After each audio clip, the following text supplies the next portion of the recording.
So most of the time we're talking about deep things in the Bible, but every once in a while it's time to go back to church.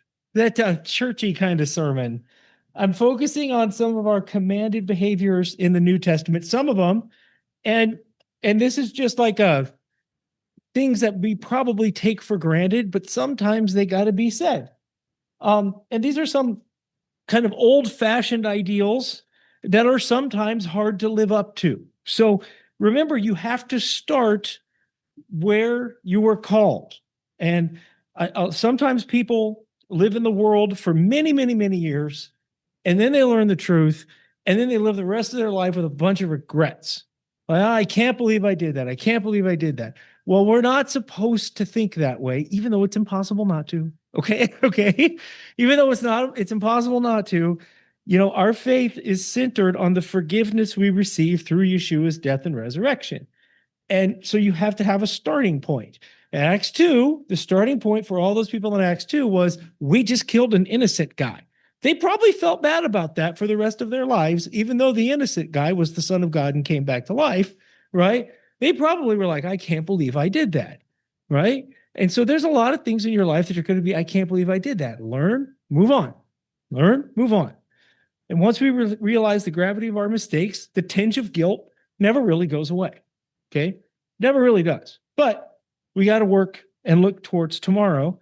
And we are forgiven. We are free. Don't forget that throughout today's message, because there's something for everybody in here. Okay? But when we tell people that we follow the Bible from Genesis to Revelation, they are looking for us to not be doing that. They are looking. And so we have to know from Genesis to Revelation how we're supposed to behave to represent the kingdom of God here on earth. Okay? Because if we don't, we damage the gospel. And if you don't, you're going to get called out. You're going to get embarrassed, right? So it's kind of bad. It sounds like there's a motorcycle in the building. Okay. So here in 1 Peter 2, 11 through 17, Beloved, I urge you as aliens and strangers to abstain from fleshly lusts which wage war against the soul. Keep your behavior excellent among the Gentiles, so that in the thing in which they slander you as evildoers, they may, because of your good deeds, as they observe them, glorify God in the day of visitation. Submit yourself, for the Lord's sake, to every human institution, whether to a king as the one in authority, or to governors as sent by him for the punishment of evildoers, and praise of those who do right. For such is the will of God, that by doing right you may silence the ignorance of foolish men. Act as free men, then do not use your freedom as a covering for evil, but use it as bondslaves of God. Honor all people, love the brotherhood, fear God, honor the king. So we spend a lot of time on Torah, but we don't live in a Torah-keeping world. We live in the Babylon, right? So there's a difficulty here. It's good. We're going to keep talking about Torah and the deep things. Not a lot of people do that. And it really does help you understand the faith a lot. But every once in a while, the basics need to be refreshed. We live where we live and when we live, because that's when God wanted us to live. Okay? We don't live in the days of Elijah. We don't live in the days of Moses. We don't live in the days of Yeshua. We live in the days of Biden and Trump. Okay? Okay? That's where we live. And we live in this world that every day you turn on the news for the past, it's 26. So for the past 6 years, we've turned on the news and there's some new crazy thing that just happened from yesterday. And this is bad because it messes with your brain and it makes us desensitized to evil. But isn't that part of what Paul says the end times is going to be like that? That men's thoughts will be evil continually, like in Genesis 6, and that we're going to be desensitized to evil and bad because it happens all over the place.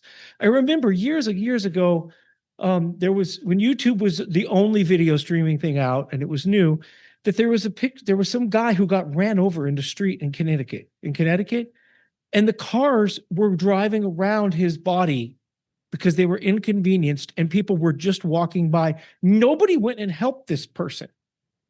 That's crazy. But now, here, maybe 10 years later, that's everywhere. It's crazy that that's what's happened. So we need to not be like that. The fact that we live here complicates our lives because we keep God's holy days and we don't keep man's. But and we have a slightly different diet. Okay, life goes on. And our sense of morality is based on the whole Bible, not part. Sometimes that conflicts with the world, but not always. In fact, we are blessed to live in the middle of the country where most people generally have the same sense of justice and morality that we do, right? Most people are upset at injustice. Most people are compassionate. If your car is you have to pull over, somebody in the next 20 cars is probably going to stop and say, "How are you?" Maybe not on the freeway, but on the side roads. So it's a pretty good place to live. So now into the details. Attire. This very basic stuff. Men, own a suit.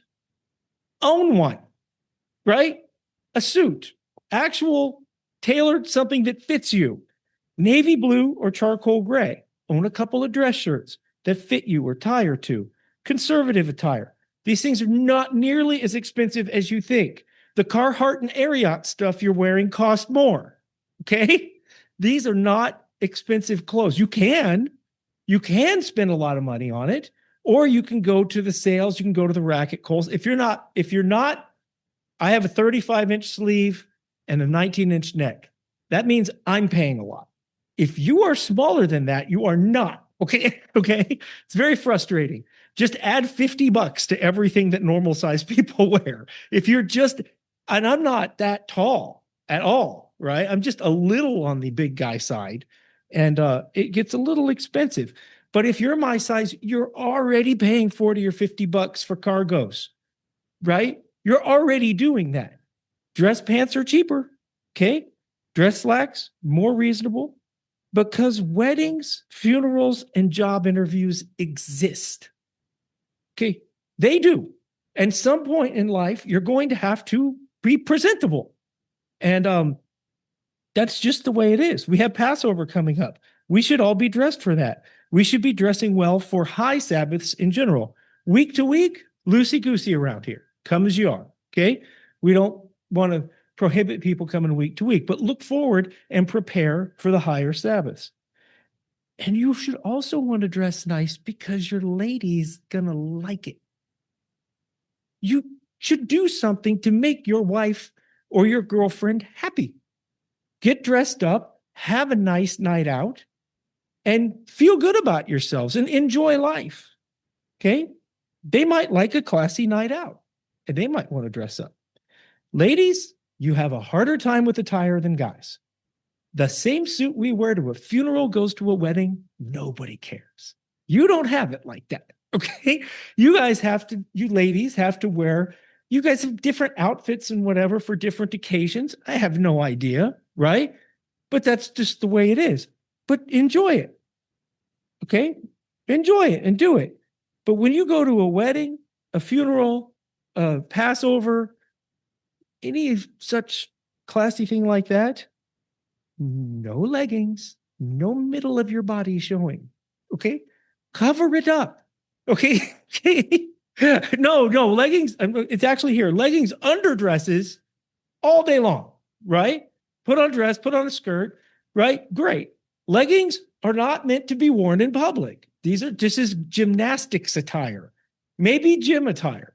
But now with the ladies are taking their leggings and they're purposely sticking them in their crack. How? What is this all about? So understand that you do not have to follow every fad that comes along, okay? But I'm at the airport and these girls, because it used to be when Alex would wear this stuff when she was in gymnastics, and they had a routine, right? They'd do their little routine and they had a spot on the floor that they had to get to before they could pick their wedgie. And every routine when she was in little kid gymnastics ends with, and pick your wedgie, and pick your wedgie. The girls today have stopped the last step, okay? I have no idea why, but you don't have, no, not us, not our people. We should not be doing that at all, okay? own squirt, oh, yeah, and pick your wedgie, right? But girls own skirts, dresses, blouses, various other conservative attire. Enjoy it. Look good and classy. And then get your man to take you to Capitol Grill. Okay? Go look classy, get your man to be classy, and then go out and have a nice dinner somewhere. Now, here in the metro, everything is so come as you are. It's pretty hard to find a restaurant that has a dress code, right? So even if you go to Capitol Grill's one on the plaza, that's kind of classy restaurant. There's a couple other. What's the one up north, honey? The restaurant Summit Grill. Yeah. So there's a couple around where you'd want to get dressed and have a nice night out. Do that, right? That's in those who went to public high school, they did have formal dances and stuff like that to teach people. You get dressed up and enjoy yourself, right? Feel good about yourself. This is just fine. But I'm bringing this up because of weddings and funerals that I've attended in the past 5 or 10 years, or even officiating. People just do not know how to show up. Guys are showing up in Air Jordans and baggy and one shorts like they just got off the basketball court, right? And ladies are showing up dressed like they just got out of the club or the gym. And because that's what they think dressing nice is. Nobody's telling them how to comport themselves, right? Those clothes are fine. Most of the time, I am in gym shorts at home. And I work from home almost every day of the week. I'm in gym shorts and out in the yard and doing that, whatever. And there's nothing wrong with those clothes whatsoever. But when I go out to interview people or when I go out to business meetings, get cleaned up and pull out the nice stuff, right? Nicer stuff. Doesn't have to be super fancy. For guys, it may feel awkward, but get measured. Get a suit at like a maybe Men's Warehouse or Joseph A. Bank or Macy's or something. Get a suit, get measured, have it cut to fit you. You will then only want to wear those clothes because you have probably never worn clothes that actually fit you your entire life, right? It's a different world and it doesn't cost that much at all. And they last forever. I had a suit. Actually, I still have it. The first suit I bought when I got kind of a classy upscale management job and I went out and bought suits and they lasted 10, 15 years. They're really, the quality is better and everything. It's just better. And ladies, same thing. But understand you show up at a funeral. It's not about you. You're not dressing to get attention for yourself. You're dressing to go mourn the person who passed away. So you wear conservative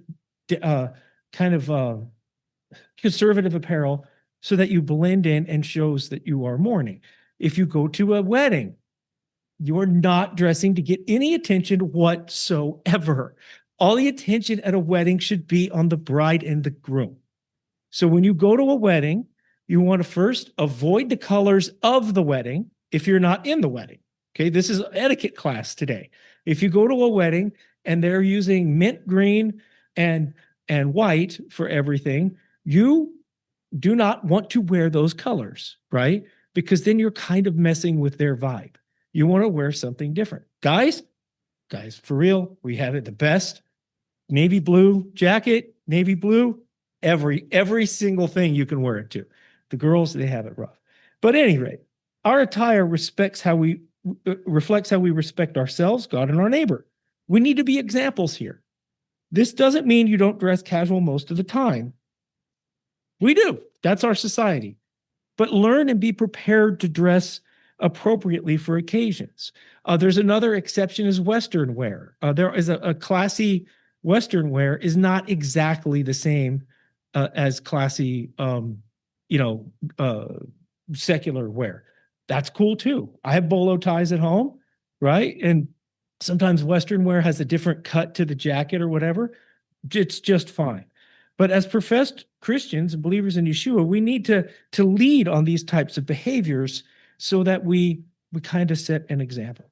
Okay. Now that's enough of that fun thing. Next is Babylon. Thus says Yahweh of hosts, the God of Israel, to all the exiles whom I have sent into the exile from Jerusalem to Babylon. Build houses and live in them, and plant gardens and eat their produce. Take wives and become the fathers of sons and daughters, and take wives for your sons and give your daughters to your husbands, that they might bear sons and daughters, and multiply there, and do not decrease. Seek the welfare of the city where I have sent you into exile, and pray to Yahweh on its behalf, for in its welfare you will have welfare. For this, for thus says Yahweh of hosts, the God of Israel, do not let your prophets who are in your midst and your diviners deceive you, and do not listen to the dreams which they dream, for they prophesy falsely to you in my name. I have not sent them, declares Yahweh. For this says Yahweh, when the 70 years have been completed for Babylon, I will visit you and fulfill my good word to you and bring you back to this place. These are the instructions to Israel when they got called off to Babylon, and they were told to go make lives and pray for Babylon. They were told to pray for the country that destroyed them and carted them off as cattle. That's backwards. What is that? Where would we hear about that in the New Testament? Love your enemy, for in doing so, you put heaps of coals on his head. So what to unpack from this? There's two things I want to get to, but maybe three now. It just dropped into my head. Why I said we live here, when we live, why we live right now. This is where we live. Okay. We're in this country, we're in this world because Yahweh wants us here now. He wanted them there then. This message is telling them he's in control. He's in control. So you are not to go be, oh gosh, like Eeyore, oh, I'm stuck in Babylon, right? No, that's not what you're supposed to be doing. You're supposed to be living your life the best that you can. So here today, we are blessed. We have just ate great food. We do every week. We have a great place to fellowship. We have great friends here at the congregation. We got decent jobs and decent lives. We need to praise Yahweh for all these things and use those blessings to grow the kingdom. Okay. The 70 years exist for their instruction. Don't follow all false gods. Don't be idolaters. Don't mix religions. Check, check, check. Then they get shipped off faraway land and told to seek the welfare of the country that decimated them, because God's in control. Live the best lives they can while following the most Torah that they can. Remember who they are and be ready to go back. And don't listen to prophets who say things contrary to that. That is interesting, because there's always going to be people out there. Oh, God told me we're going back in the 65th year. Oh, we started counting at the wrong time. We're going to have an uprising and we're going to overthrow Babylon. No, he said, this is what you're going to do. Okay. So they knew when it was going to be over. This is the second part. We don't know when this is going to be over. The New Testament authors didn't either. Okay.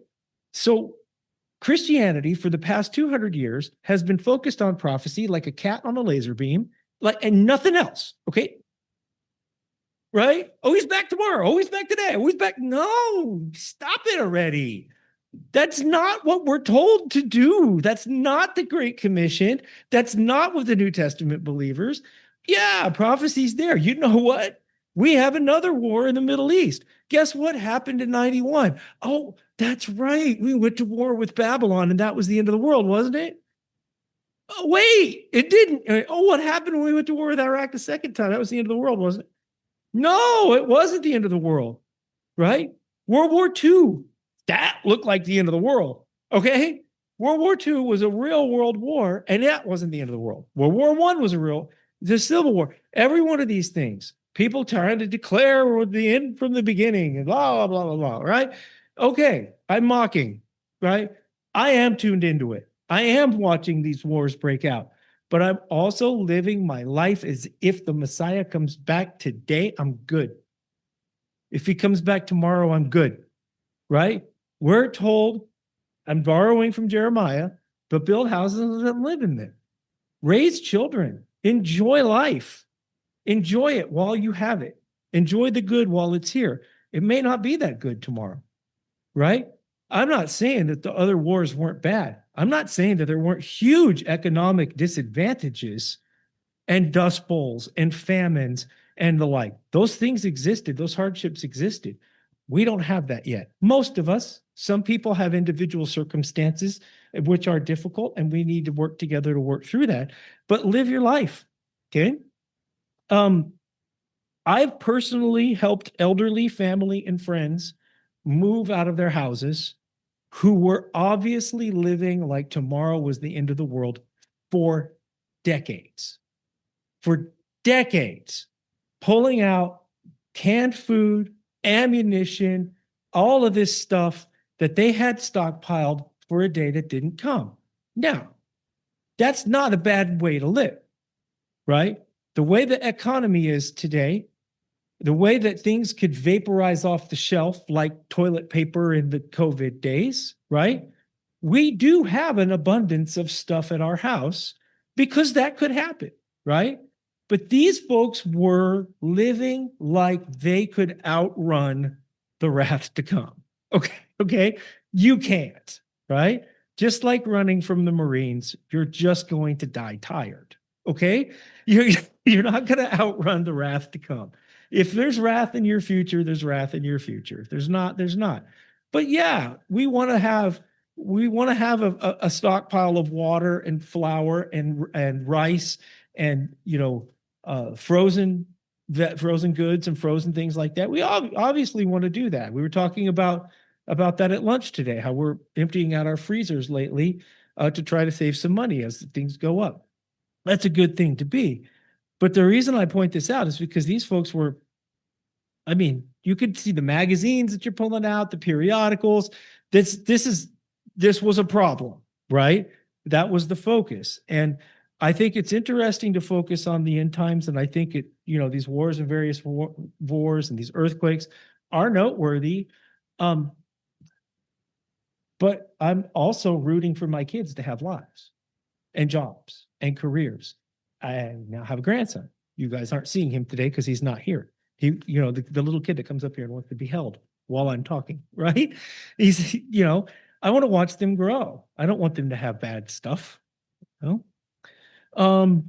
Next unpopular thing is it's a trustworthy statement. If any man aspires to the office of overseer, it is a fine work he desires to do. An overseer then must be above reproach, the husband of one wife, temperate, prudent, respectable, hospitable, able to teach, not addicted to wine or pugnacious, but gentle, peaceable, free from the love of money.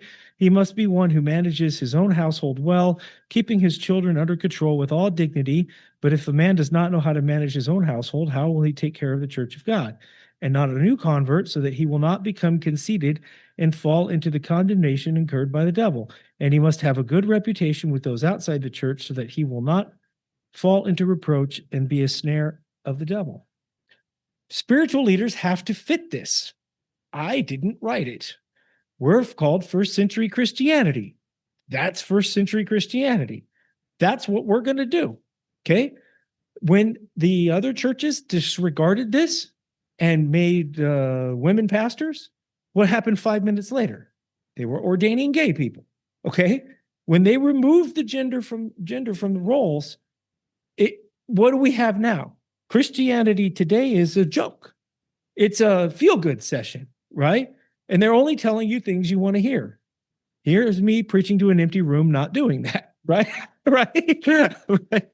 But it's very easy in this day and age to ditch this qualification, but that's to our own destruction.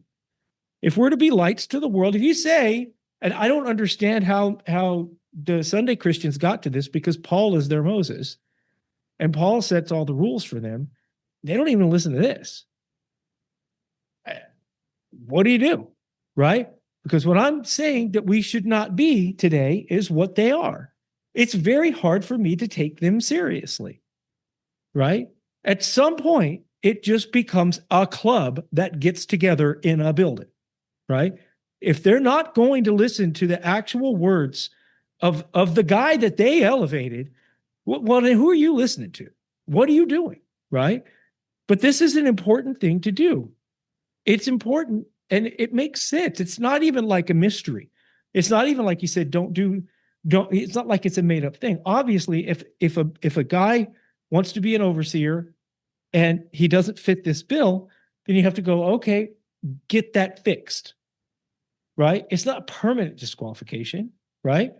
And you do have to start where you start. So some people have multiple marriages in their past, right? And they finally settled out and they have 10 years of normalcy. You got to kind of take things with a grain of salt and have a reason to explain it. But this is what it is, and this is what we're going to do. And when we get more men who are qualified, we do. And this does not exclude women from leadership roles, by the way.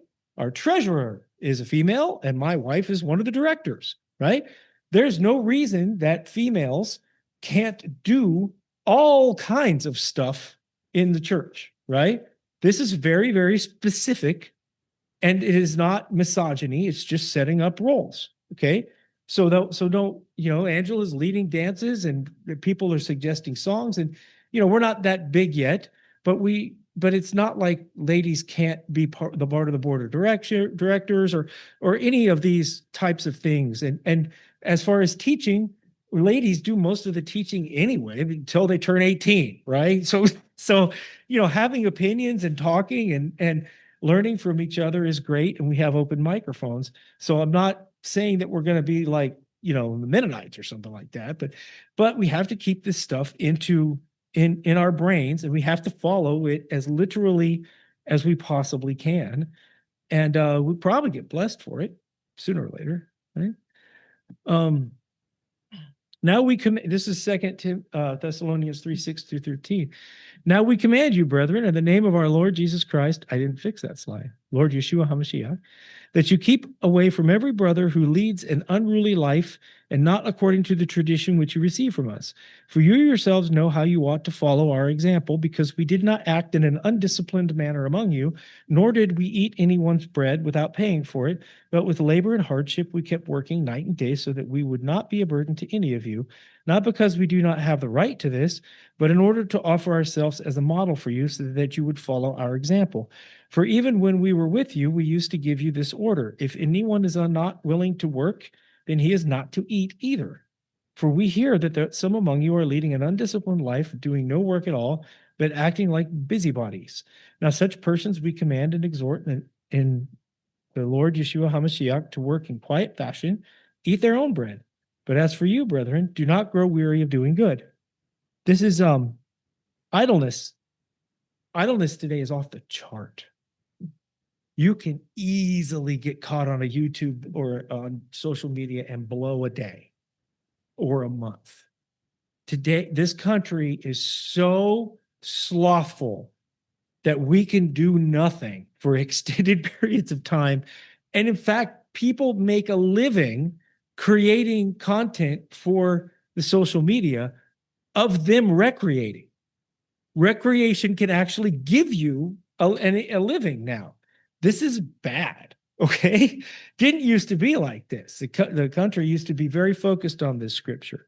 But at a bare minimum, you have to be able to take care of yourself. The advice you get on the airplane is the advice that's very prescient advice. Put your own oxygen mask on first before helping your kid or anybody else, okay? You have to take care of you, and you have to be able to contribute to society and be independent, okay? Then you have a wife, have a husband, have a family. You got to be able to take care of them, okay? This is just basic life. And I'm saying this because it doesn't get said anymore. I guess maybe I'm old enough now where I'm like one of those uphill both ways guys, right? You need to be able to take care of others. Live your life so that you could take care of yourself and help other people. But you can't help other people if you need to help yourself. Okay? You can't be taking money, your money that you made, giving it to somebody, and then turning around and going, I'm out of money. I need your help, church. No. You take care of yourself, and if you can, asterisks, right? Some can't. No problem. Yeshua said, we're always going to have the sick. We're always going to have the needy. No problem. No shame, no problem if you can't. Okay? If you can't, then life is what it is. I'm talking about able-bodied, able-minded people have to get out there and get after it. And it could be a sorry job. You could be digging ditches. Watch the Mike Rowe videos, right? Mike Rowe was the dirty job guy. And he showed how these plumbers are making, well into six figures because they can weld a pipe and unclog a toilet. And they're making a ton of money. Learn a skill, get out there, get after it, and contribute to society. That's what we're supposed to be doing, right? Build houses and live in them. Okay. But the idleness, my goodness, and I get caught on it too, right? But if you're able, you need to wake up every morning and realizing that nobody owes you nothing. Okay. You've got a calling, you've got gifts. If you don't have gifts, go learn them, right? Some people are natural. Some people can naturally pick something up and go after it. Other people have to learn. C'est la vie, right? Find a way. For me, for years now, I've worked to provide for my family and have this. Okay. This is if I could get paid doing this, I would, right? But it's not going to happen. Okay. Okay. So I work and I have flown home. I'm not bragging about myself like Paul in his letters, right? But I've come home from business trips early to go visit people in the hospital and to go do that side of my volunteer work because this is what I want to do. This is it. And maybe someday that could be a thing. I don't think Paul is saying that ministers can't get paid. I think if a congregation is big enough for a minister to get paid, then that's cool. But he better be doing it. All right. If he's getting paid and he's on the YouTube or hanging out on vacation 6 days a week, no. 6 days you work, 1 day you rest, right? But this work ethic thing. And my kids, we are hard on our kids because Diana and I were both come from poor families and we both worked and we're going to keep working. And our kids, it's genetic. It's got to be genetic because from the day they could make money, 14, 15 years old, they were trying to get jobs and they did. And Alex put herself into community college at 15 years old. She saw her sister in it. She's like, I could do that. So she went and enrolled herself. Like, this is great, right? Because a lot of kids need to be told what to do, where to go, when to be, yada, yada, yada. Get after it. Don't be afraid to be told no and go do something. You find a lot of value and worth in solving problems or whatever. But this idleness, it's really bad. More scripture from 1 Peter. Submit yourself for the Lord's sake to every human institution, whether to a king as the one in authority or to governors as sent by him for the punishment of evildoers and the praise of those who do right. For such is the will of God that by doing right you may silence the ignorance of foolish men. Act as free men and do not use your freedom as a covering for evil, but use it as bond slaves of God. Honor all people, love the brotherhood, fear God, honor the king. Servants must be submissive to your masters with all respect, not only to those who are good and gentle, but also to those who are unreasonable. For this finds favor if, for the sake of conscience towards God, a person bears up under sorrows when suffering unjustly. For what credit is there if, when you sin and are harshly treated, you endure it with patience? What credit is there if, when you sin and are harshly treated, you endure it with patience? But if when you do what is right and suffer for it, you patiently endure it, this finds favor with God. For you have been called for this purpose, since Christ also suffered for you, leaving you as an example for you to follow his footsteps, who committed no sin, nor was any deceit found in his mouth, even while being reviled. He did not revile in return while suffering. He uttered no threats, but kept entrusting himself to him who judges righteously, and he himself bore our sins in his body on the cross, so that we might die to sin and live to righteousness. For by his wounds you were healed, for you were continually straying like sheep, but now you have returned to the shepherd and guardian of your souls. And you just witnessed live why I close my eyes during the Shema. Okay? Okay? Just lose my place. This is difficult in our day and age because we are self-governed in this country, right? Peter and them didn't have it like that. They were under dictators and kings. Okay. So we have a little bit of a tweak. In Judea, in church, he was a leader. Peter was. In Judea, he was a regular guy. In the Roman Empire, he was in trouble because he wasn't a Roman citizen. So he had issues. But we're not to constantly rail against leadership, but understand they're in place because Yahweh put them there. We do get to vote, and we need to participate. We need to educate, particularly on the moral and matters and the religious liberty. Personally, whenever Trump's in office, I am preaching more boldly because I know we have freedom of religion. When he's not in office, I'm prepared for this thing to be burned to the ground. Okay. Because we need that religious liberty. We need it. It's our lifeblood, right? Some YouTube commenter said, hey, don't forget those of us in Africa and those of us in the rest of the world don't have it like you. They don't get to have this. They don't get to get together. In China, they'll kill them if they try to get together and have churches. Okay. I like religious liberty. But that comes with downsides. Every leader has pluses and minuses. Every single politician that has been elected in my lifetime has gone and done, if not exactly the thing that he said he wasn't going to do, very similar, right? Trump bragged about ending wars. Surprise, right? He's been on a bombing campaign for a year, right? That's pretty bad. Pretty not bad. I mean, if it's necessary, it's necessary. But it's difficult. But we're not to constantly rail against leadership. And just understand that Yahweh put them there, right? Right. If he could plan for the Messiah to be crucified at exactly the right time, 4,000 years in advance, he's got this. Okay. Now in this country, in the West, we have a stake in the game. We could even run for office. We can lobby for things. We can let our voices be known and we get to vote. So we shouldn't rail against the leadership. We should be a part of society and show our fellow man peace, order, and morality, and all the good that comes from following Yeshua. At work, we are the best employees because we know that every keystroke, everything we do at our job is going to be accountable to the Almighty.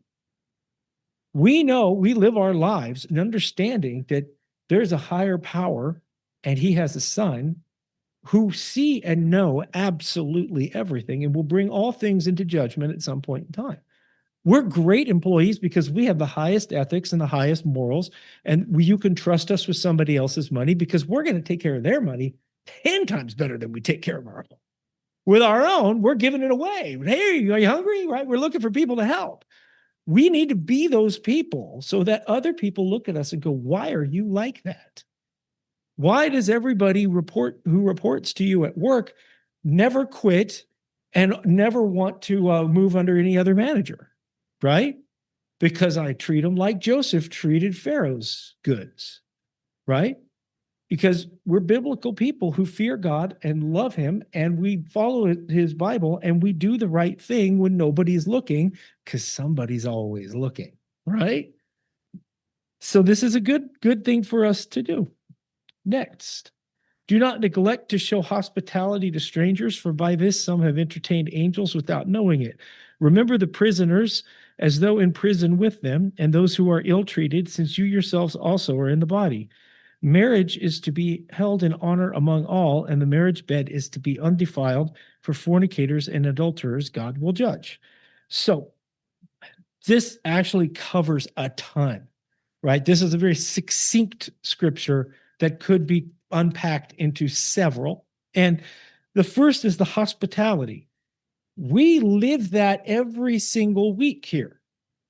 Every single week, we have double the food we need in case somebody comes by. We're looking to help people. There's a charity here that's in the same building as us, and sometimes people come on the weekend looking for food. If we're here, we have to-go containers and we give it to them. Okay. We don't want to send them away hungry. We can't give them money. We can't put them in housing or anything like that, but we can feed them. The hospitality and the generosity traces back to where? Abraham. When the angels showed up before Sodom and Gomorrah, Abraham said, hey guys, come on in. Can I make you some food? What can I do for you? Right? That's what this is referencing here. So that shows a heart, and that's actually commanded in the Bible for to be hospitable. And it goes back to that working thing. We need to work so that way we can be independent and also hospitable and generous. We need to have an abundance on hand in order to help out others. The remembering the prisoners can be extended to all the downtrodden and in need. We need to be generous and charitable and realize that there, by the grace of God, go I. Do the best I can at meeting people in the hospital. If y'all tell me, right? You know, many times people get out of the hospital, oh yeah, I was sick or something. I'd have gone, right? I mean, that's a volunteer job, but it is my job. But we all do it for each other too. We all do that here. It's certainly don't even be in a church that thinks that only the ministers can go and help. That's not, it's no. You don't do that at all. But we have to remember the prisoners, and we have to remember all those who are ill-treated and downtrodden, because it could be us. Could be us tomorrow, because the Messiah was ill-treated. He was beaten and crucified. We have to keep that in mind. And marriage. Now remember, I said you got to start where you're called, and you got to play the cards you've been dealt. But this one, in our society, 43% of first marriages end in divorce today, which is great because it's down from 50 something.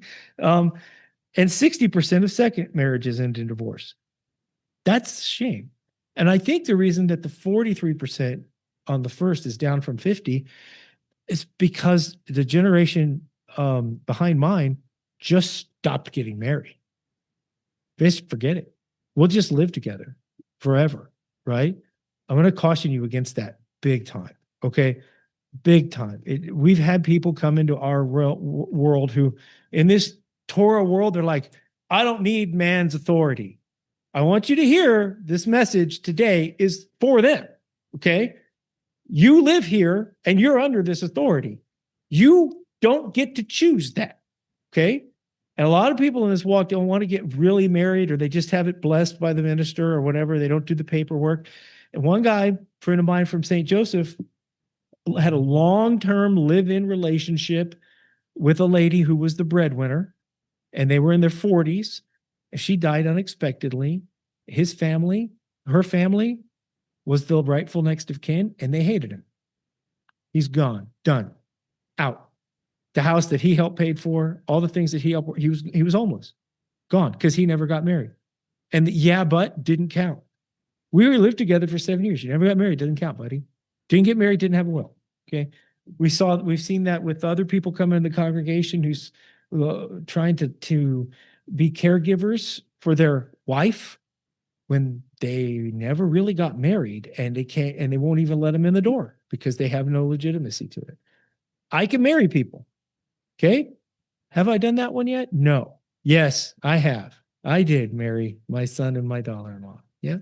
But I don't count my own family, right? Right. But I can marry people and I can sign that stuff. And if you're out there and you need something signed, right? It doesn't have to be a big ordeal. It could be a wedding. I'd love to officiate a wedding someday, but get right and do that. And marriage is like, isn't it like the second covenant? I mean, the Sabbath, I guess, would be the first covenant in the Bible, but Adam and Eve, right? One time, one marriage, that's the ideal. Doesn't fit, not everybody has it like this, okay? And not everybody came to this at the right time. But the best way for you to live, no sex before marriage. Don't even mess with that. Date, love each other, get married traditionally, then do your thing, right? Then have kids, and you stay married for the rest of your life. about 10 years ago, I saw Diana and I saw some of our friends getting divorced and stuff.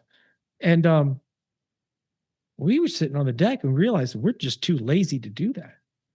I mean, it couldn't get bad enough for us to want to go through the work of getting divorced, right? Right? I don't even know how do you do that, right? I don't want to know, right? There's so many other options. If you can't stand each other, right? But there's no fornication and no adultery going on, just live in different rooms of your house or whatever, right? But you make that lifetime commitment, you got to make that lifetime commitment. You got to move with it. And you got to stick it out. And it's an unfortunate reality when it goes south or when one person goes off the rails and loses their mind or something, but just this just says what it says. And a lot of people, I'm saying this stuff should be second nature, but a lot of our young don't hear this. And it just works better if you do it that way. And no, for these Hebrew roots people who want to get into this polygamy, no, just no, right? Yeah, the Bible tolerates this thing, but you don't see anybody in the first century having multiple wives, right?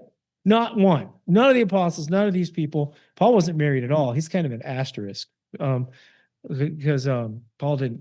And Paul's the one who says that overseers have to be married. He wasn't married, right? Right? What's up with this guy, right? But you just got to treat marriage the old-fashioned way, and it just really works out, and build a life together and enjoy each other's company and enjoy your life and enjoy your kids, and don't be straying and wandering, because it's just going to cause grief and it's not going to work out at all. So Matthew 5:13-16, you are the salt of the earth, but if the salt has become tasteless, how can it be made salty again? It is no longer good for anything except to be thrown out and trampled underfoot by men.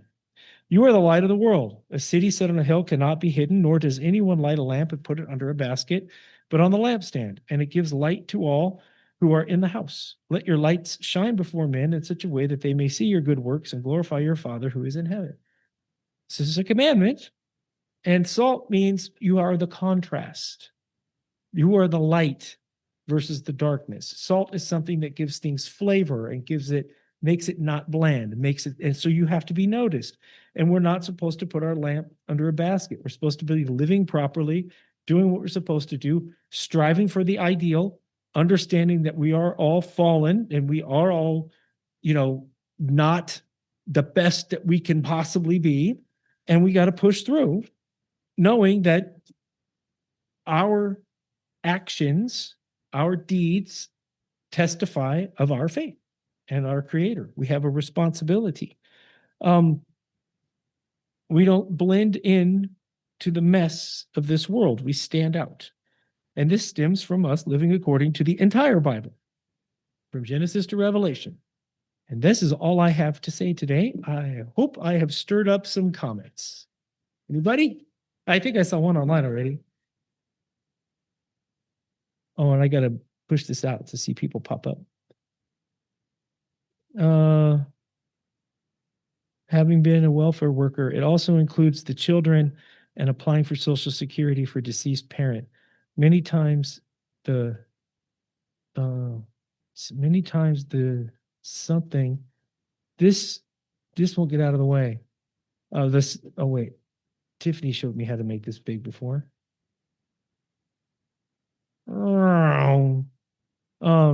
Many times the ex of children are not eligible because the couple were not married. Yeah, Ross has got the firsthand thing. Dealing with elderly parents, I could go on and on and on. And for the love of all that which is holy, if you're a veteran, register for the VA. Please, when you do go into that home, it's the difference between $9,000 a month and $2,000 a month. Okay? If you're a vet and you're not registered with the VA, if you are a vet and you do register, you don't have to use it. But golly, my dad's bills went down so hard. But you have to set up your next of kin, identify it in all these. You have to have a durable power of attorney for health, for finances, and then if you are in military stuff, it's even different. But yeah, he's right. And when you deal with these benefits, you have to put real people's names down. I realized something myself. that I have 401k and had no beneficiaries on it. So, so now it does, right? Just go fill that stuff out. Anybody? Oh, you have the mic. Go ahead, Lucy. So before coming to the Torah and all of that, I had a first marriage, and that's where my teenage sons came from. We actually just got married for insurance because we wanted to make sure that our kids were taken care of. So we got married at the courthouse. It wasn't even a like biblical thing. I got baptized, and then he ripped up my baptism certificate. So he was not going to church or any of that. He was very abusive. And I know that the Bible says that I think only adultery is the only reason for divorce. But I don't know about like with being in the abuse, if that is a reason or not based on what I've read. But then I met Blake and we got married in the church. It wasn't a Sunday church, so I don't know if we should get rededicated or any of that. But we did have a church, and we did do what do you call it? Communion and everything during our ceremony, and the boys were there, and we did everything correctly. The second time we got married, and then got pregnant with TJ, and then bought a house and all of that. So we did it correctly the second time, but not with our first marriages. And I do think we had a lot of blessing in that and doing it the way that Yahweh would want us to. Yeah. So same question kind of came in today. If you want your marriage blessed by the church, that's fine. What I'm talking about is the actual state thing, right? Is the state certified one for the purpose of all the legalities and all of the next of kin and all of the bequeathing and stuff like that. If you're married and you die or your spouse dies, you're set. Everything is already, you're done. If you're not married, you have nothing unless you have filled out like an actual will and a bunch of forms and stuff like that. So what I was talking about is marriage. Now the spiritual side of marriage, that's entirely up to you. Diana and I got married by a justice of the peace too, in a field in 98, 99. And you know I was going to get that wrong. I should have just said a long time ago. In 99. It just feels like forever. No.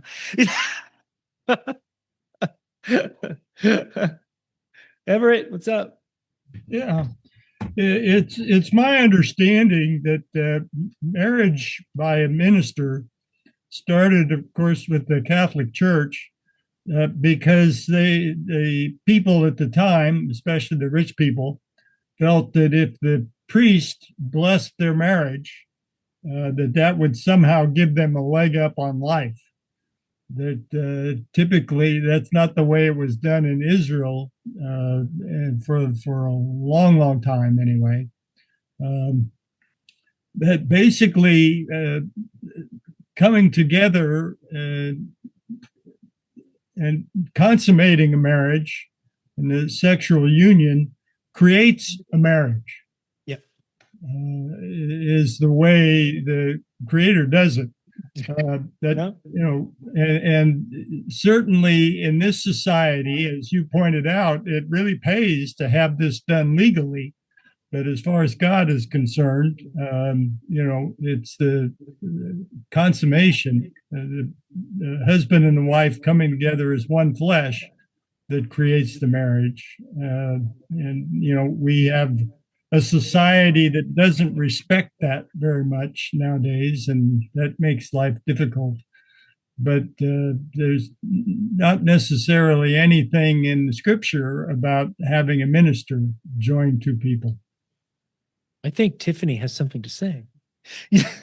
I agree with the minister part, only because Israel didn't have a minister doing it, that you could be betrothed and engaged and be committed.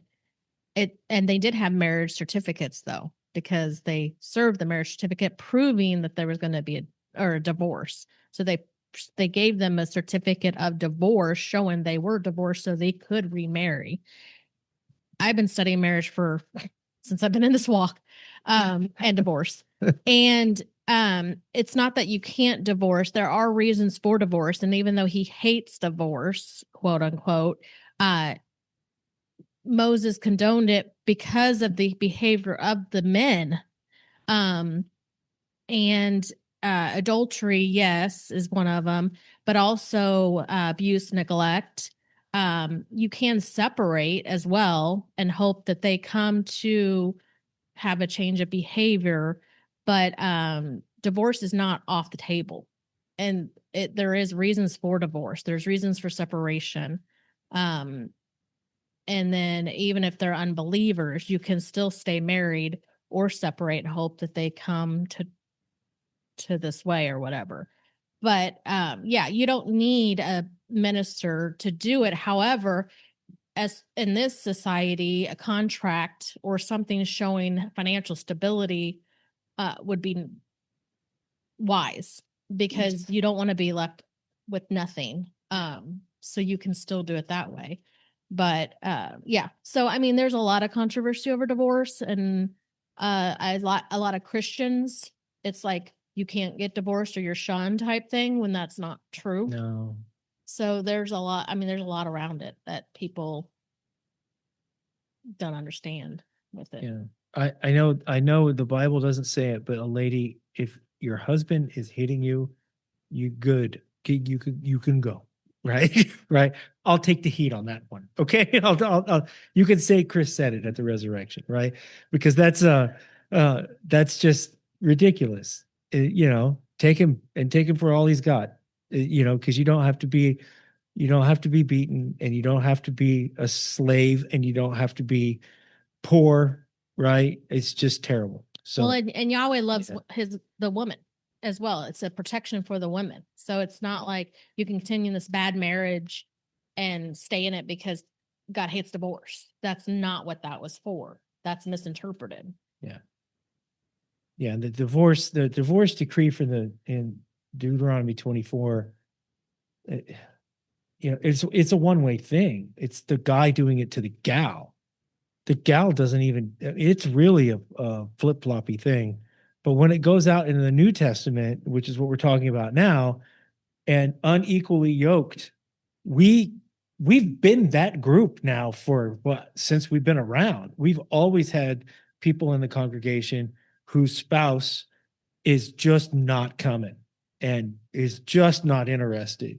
And so I praise Yahweh that did not happen to me. And it would have happened in reverse, by the way, because Diana was raised a Sabbath keeper and I had to learn it. And this miracle that I was like, I guess because I'm literal or whatever, I'm like, well, that darn thing is not repealed. Nope, sure enough, right?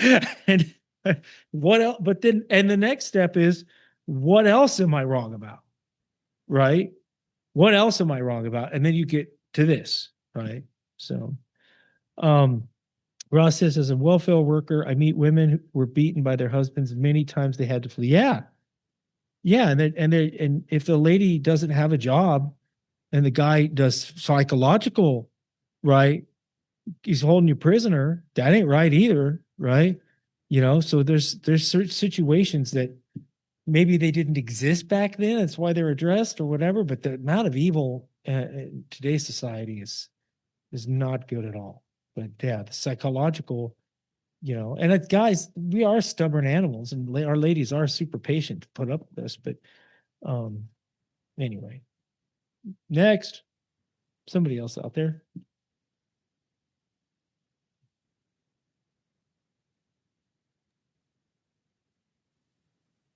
Go ahead, Scott. First thing that hit me when you were speaking is you were talking about being dressed, and one of the things I think that you missed is when we're, particularly for something like a high Sabbath, if you went to meet the president of the United States and he's just the president of the United States, you would dress your best to present yourself before him. And on a high Sabbath, we're presenting ourselves before the Lord. So we should think about, where would you go if you were meeting somebody in high office? You would present yourself as best as possible. On the marriage thing, I think part of the problem we have with marriages is that we haven't, been taught skills from the previous generation, the set of skills that we need to really have a good marriage. And I've been listening to a lady on marriage here quite a bit, talking and just testimonies of women who've had difficult marriages and been able to recover. I mean, it's just a half a dozen core things of self-care, of taking care of yourself, for yourself and your spouse. I mean, for yourself, so that you're a happy person when you come into the relationship, when your spouse comes to meet you, of gratitude, being grateful for the things that the other person brings you, being vulnerable, relinquishing control, staying on your own paper, which means you pay attention to your own business and you let them, because you can't control them.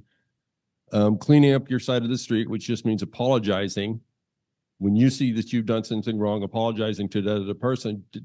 All these simple skills go a long way in being able to maintain and improve any marriage relationship. Another thing that helps is if one of the spouses has a traveling job. If you're gone all the time, she could be happy to see you for a couple of days. The old saying, absence makes the heart grow fonder. It's true. Yep. Lock your dog and your wife in the trunk of your car and see which one's happy when you open it. Oh, I think that's hysterical. Everett? Yeah, I think part of the problem with our society is that we don't attend any kind of church anymore, generally speaking, that tells us that we need to be better people. Yeah. And we report to our Creator. We will answer to our Creator at some point in time, and people don't get that lesson. And so I think everyone needs to be very careful in this society when they go looking for a mate, to make sure that they find one who is humble and has a respect for the Creator somehow or another, and realizes that they're going to answer for their actions to a higher power at some point in time. Yeah. And that's kind of what today's message was, is that, it's easy to stand up here and tell you, deeper things about Torah and different ways, the things that we're already going to do and this and that, the other, but coming up here and touching all these rails when knowing everybody listening to me has got problems, right? And people generally, even if I was sitting out there for a message like this, because my friend Aaron up in Michigan, he teaches like this all. Aaron Baker, Everett, from Church of God Fellowship? I have been in meetings with him, but I really don't know him. Yeah, he's got a way of talking. He talks about this marriage and all the mamby-pamby stuff all the time. But he's got a way of saying it to where you think there's something wrong with you, and you're like, I didn't do that. It's like, what? But it's necessary, and it's outside of my wheelhouse. I do want to say that counseling and psychiatry, that's another thing that in our movement they will shy away from because they think it's bad or something, and you just need to pray it away. No, don't do that, right? If you're having psychological issues and trauma like that, yeah, you need to pray. But just like breaking your leg, you need to go to a professional.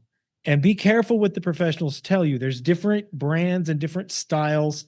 One time in my life, I went to counseling, and the guy was telling me the worst advice you could have told me, that I need to take care of myself. And I'm like, what are you talking about? I don't do that at work, home, or church. I don't ever. He's just, well, you just need to spend more.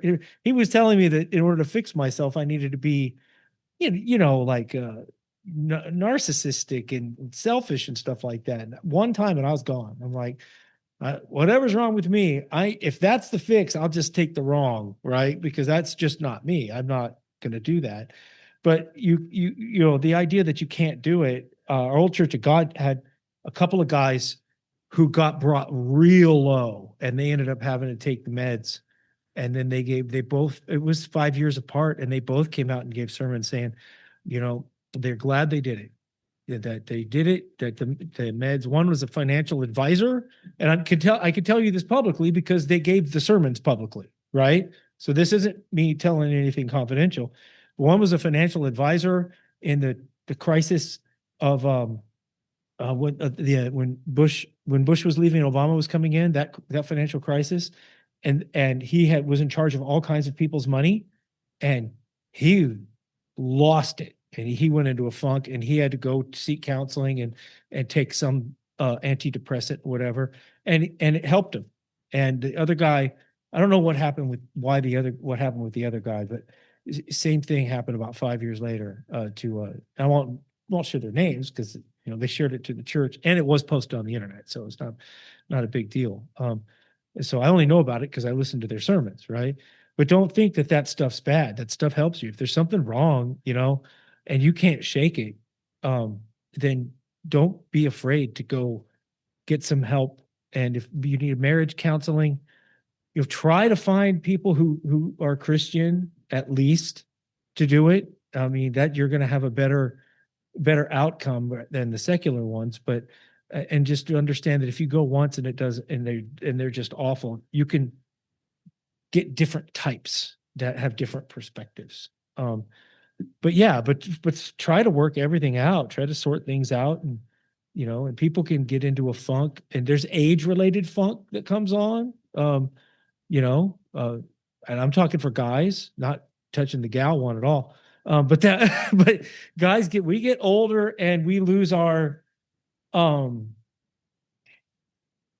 don't know, whatever, athleticism or whatever it is, right? It drops. And, you used to be able to go out jogging, and you used to go and hit the heavy bag, but now you just don't want to do it anymore. Yeah. And that stupid shoulder surgery. If anybody my whole life until 2 years ago, I was naturally strong as an ox, right? And I'm not anymore. And I don't like that at all. It's gone. It's gone. Any more comments? Yeah, I touched a bunch of subjects today. I guess everybody's good. Huh? Everett? Yeah, in Jeremiah 29, you read about the letter to the exiles. One of the things that mentioned in there is don't be deceived by your prophets. And to me, that says that they had to take some kind of positive action to understand when their prophets and their dreamers were telling them the truth and when they were not. And that can be a tricky deal. But in order to do that, we've got to be kind of on the top of the game. 1 Thessalonians 5, I think, says, prove all things, hold fast what is good. Well, that assumes that some will not be good. And so in order to overcome that, we've got to have our nose in the Word of God, examining the Scriptures ourselves on a regular basis, carefully. And that is not necessarily intuitively obvious, when whoever we're listening to or reading or whatever form of communication comes across our eyes, that we need to be aware that Satan has deceived the whole world, and he'd love to, send us on the wrong path as well. Yeah. And there's always, that's what Yeshua coming and being Messiah, saying he was a Messiah. There were a lot of people at that time saying that. There were a lot. And even after, there's false messiahs and false Christs and false teachings and false stuff. And my goodness, if you can't build an entire denomination on it, there's a bunch of Sabbath and non-Sabbath keeping denominations out there that are just end time cults. That's it, right? That's all they talk about. Rome is Babylon. America is Babylon. Week in and week out, all this down stuff. I'm like, okay, what are you going to do about it? Right? What are we going to do? I mean, okay, right? But what are we going to do about it? We have to live our lives, you know? So anyway, nobody wanted to talk about that one. So I did. I made my own comment. Ha.